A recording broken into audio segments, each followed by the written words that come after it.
Ladies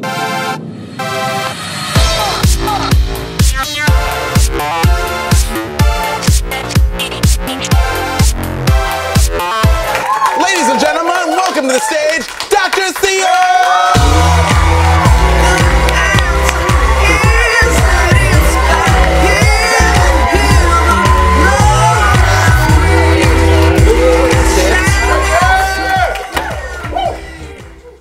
How are you gentlemen doing? We're doing great. Yes? Yeah. You guys excited for Valentine's Day? Yeah, there's been a few of them, but I'm excited about this next one. Yes. I heard actually that you guys did one that was pretty cool last year. You guys went to an all-girls school and did were you the only gentleman there? Yes. How many ladies were there? I forget. 30, 40? Yeah. There was about 40 girls, and so there was like an all-girls school, so I don't think like any dudes were allowed like within 500 yards or something. It was a college. Wow. I don't even remember what state it was, somewhere in the middle. And Middle there of wasn't even nowhere. any, middle of nowhere. So not only were they not allowed to have guys anywhere by them, but I guess it's anything at all. And so when they seen us on Valentine's Day, I don't know, we definitely made their Valentine's Day, I think. That's awesome. That's awesome. And crazy. But I also heard that it wasn't just like a normal like let's dance on the stage like this. It was a foam party. Well, yeah. That's another story. That's actually another school. Oh, that's a different thing. It's a different That's a school. different Oh, then Yeah, I mixed up. But it was close by there. It was another school, kind of out Well, in the that's middle rad. of nowhere. So you guys did another party in a foam, and that's not your first foam party? That was our Yeah. very first phone party, and I think that Wouldn't have been that mine. might be our last, but I'm not sure. What Yeah. happened? Did your instruments are they okay? Like everything? Oh, the stage was soaked. Yeah, Yeah. And so all our equipment was definitely cleaned by the end of the show. Yeah, because the bubbles just sort of. Yeah, our gear was covered with bubbles by the end. 'Cause there was a wind that was like coming right at us. So all their bubbles were overflowing right onto our stage. Was everything okay? Like, did any of your electronics get damaged or like? Well, because we're Actually, in some of Dr. mine- Seahorse, because of our name, it sort of like makes us a little bit waterproof. Yeah, I think so. we actually prefer it. We do better in bubbles because I of love that. it. That's good. Scotch Guard is your friend, I'm sure. We're gonna take like a Gatorade pitcher and just throw it on you later and just see if it's true. Now, Trevor, I heard that you actually were on The Voice recently. Yes. Well, actually, I didn't hear. I actually know that for a fact that you were on The Voice. Okay. You were on Team seemed like you were Blake. kinda questioning it, and No, you're like, you were on. I'm gonna no, admit. but how was that? It was awesome. I mean, 60,000 people auditioned for the season that I made it, which was season 4, which is just recently.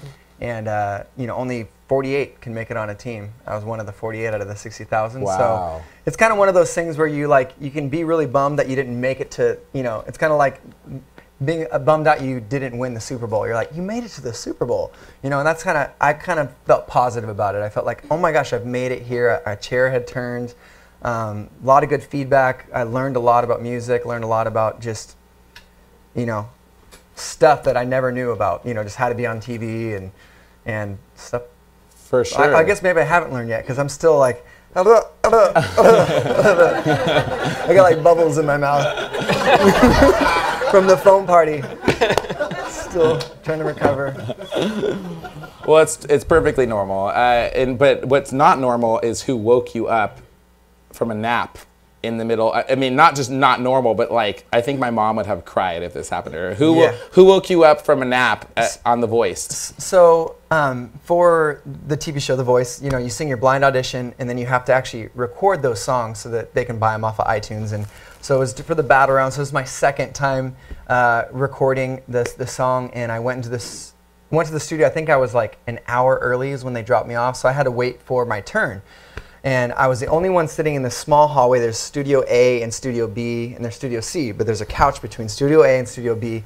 And I'm waiting for my turn in Studio B. And meanwhile, in Studio A, I'm going to backtrack a little bit. I'm falling asleep on the couch because I've been waiting so long. So I'm asleep on the couch, and there's a couple people like trying to make noise and start talking. And I was like, who's waking me up? Then I hear this voice that's like, well, whatever we do, better not wake up this guy. And I like look, and my eyes like crack open because it woke me up. And I'm like, oh my gosh, that's Paul McCartney. waking me up from my nap. So like I like go up like this and I just look at him and I don't say a word because I'm not sure what's going on if I'm still asleep. Like I'm on The Voice, but I have no voice. I'm just, you know? So he literally just... Did you ever talk to him? He gave me the look like, it's okay, you can talk to me, and I still didn't do it. And then he's like, okay, and then he just talked to his friend, and they went in the studio. Wow, that's awesome. Who's jealous? I'm jealous. That's pretty cool. Yeah. That's pretty cool. That's pretty cool. Yeah. Yeah, no, I think that my mom would have straight up just cried. She would have just screamed, and then, like the walls and everything, all the foam would have come off, you know, the whole shtick. But you guys, you know, I mean, other than that, I mean, has that really gotten you more fans? Have you had like some really good feedback from your band? I mean, how, like, because you guys had to do a big pause in there while you were on the show and everything, yeah. and it's a long, drawn-out process. I mean, you audition months and months and months before. You hope you get on the show, and then you find out kind of right before you have to go and everything, right? Is that how it works? We had I think our season was different than the other seasons because for starters, they switched it up, and they instead of CeeLo and Christina Aguilera, they had Shakira and Usher, and then Shakira had a baby, but she was pregnant for the blind auditions, and so we recorded the blind auditions, and then we had to take this big pause because she had to have her baby. I guess the thing just couldn't stay in for any longer, and then we did, you know, then we filmed the next thing. So there was a big long pause. So it felt like just to film the beginning of the show took way longer than it would have if I was on another season. So yeah, I mean, they had me on lockdown for a while, which put our thing on a little pause for a little bit, but it was, you know, it was worth the pause. But now you guys have a new album out called Go. Mm-hmm. I love the artwork for that. Looks great. And obviously the music. I'm sorry that I just like when I hear it, I just picture like Go, and it says, you know, Dr. Seahorse in little. So it was really cool. I really liked that a lot. So tell us about that. How was that? How was recording that album? Like, where'd you guys do it? Here, San Diego? Yeah. Yeah, I do everything in my studio that I built. Oh, cool. So he usually comes up with the basic ideas, writing the songs at his studio, and then he comes over and just lays down some you know, basic ideas, and then I build a track around it, and then doctors it. I always say he doctors it up. I doctor it up. You're the doctor. You're the seahorse. Yes, exactly. Perfect. Yeah. That's what seahorses do, I guess. I thought they gave birth when they're men. Kind of like the one clip you showed earlier, the flamingo, I guess. I know. I don't know what it was. It's Tilda Swinton. That's all it was. So you guys have some upcoming shows too, where other than this, people can come see you. Tell us about that, because I want to go see. The 28th this month. Are we in? Yes, we are. I'm like in a daze here.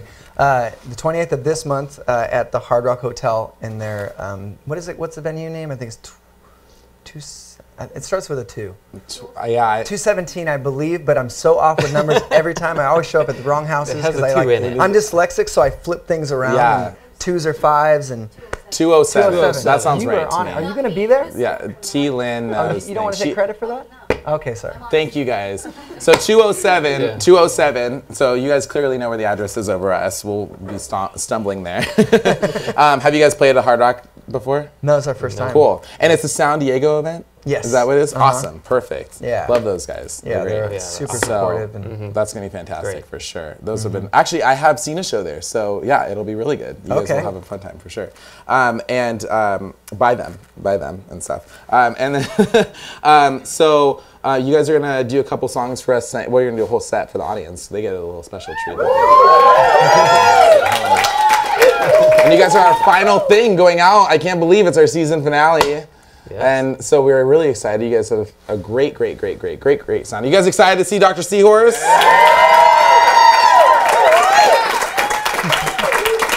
All right, well, when we get back from this, we will hear a set from Dr. Seahorse.